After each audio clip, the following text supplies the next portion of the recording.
L'actualité internationale sur Prestige TV que nous démarrons en Asie-Pacifique où le président égyptien Abdel Fattah al-Sisi a appelé hier jeudi la communauté internationale à mettre fin au siège israélien et cesser toute tentative de contraindre les Palestiniens à quitter leur terre par la force lors d'un forum Chine-Pays arabes à Pékin. Le président égyptien a estimé qu'il n'y avait pas de chemin vers la paix et la stabilité dans la région sans une approche globale de la cause palestinienne. Il a appelé à un engagement sérieux et immédiat envers une solution à deux États et la reconnaissance du droit légitime des Palestiniens à un État indépendant. Restons toujours en Asie-Pacifique. La Corée du Nord a tiré aujourd'hui jeudi 30 mai au matin une dizaine de missiles balistiques de courte portée en direction de la mer du Japon, a annoncé Séoul.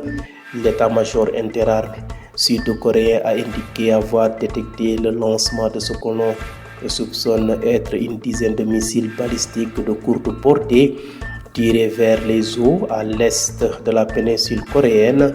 Les projectiles ont parcouru quelques 350 km et leurs caractéristiques sont en cours d'examen par la Corée du Sud, les États-Unis et le Japon, selon la même source, a rappelé que ce tir est une provocation qui menace sérieusement la paix et la stabilité dans la péninsule coréenne, estime l'état-major interarmé.